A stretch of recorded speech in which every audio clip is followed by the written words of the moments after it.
Саламатсыз ба? Сізге консультацияға барайын деп едік. Қандай анализдер тапсырып барсақ болады деген сұрақтар көп келеді. Түсініңіздер, дәрігерге сіздер сол қандай анализдер керек екенін анықтау үшін барасыз жатсыздар. Себебі анализдердің түрі өте көп. Приемға келген кезде біз осмотр жасаймыз, опрос жасаймыз, анамнезін сұраймыз, қандай проблемалар бар екенін анықтап, болжамды диагноз қоямыз. Сол болжамды диагноз қою арқылы біз керекті анализдерге направление береміз.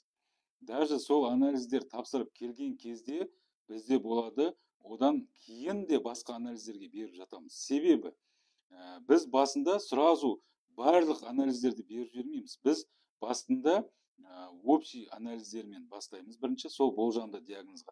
Сол общий анализдермен келген кезде бір проблемалар шыққан болса, ары қарай уже углубленный анализдер кетеді.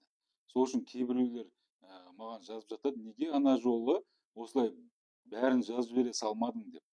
Ол біріншіден қымбат, екіншіден бәріне олай жазып бере беретін болсақ, барлық анализдер өте көп и қымбат болады. Сол үшін бірінші консультацияға келу керек, қандай анализдер тапсыру керек екенін анықтау үшін келесіздер консультацияға.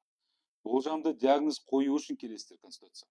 Одан кейін барып біз қорытынды диагноз қоямыз да, содан кейін ем тағайындаймыз.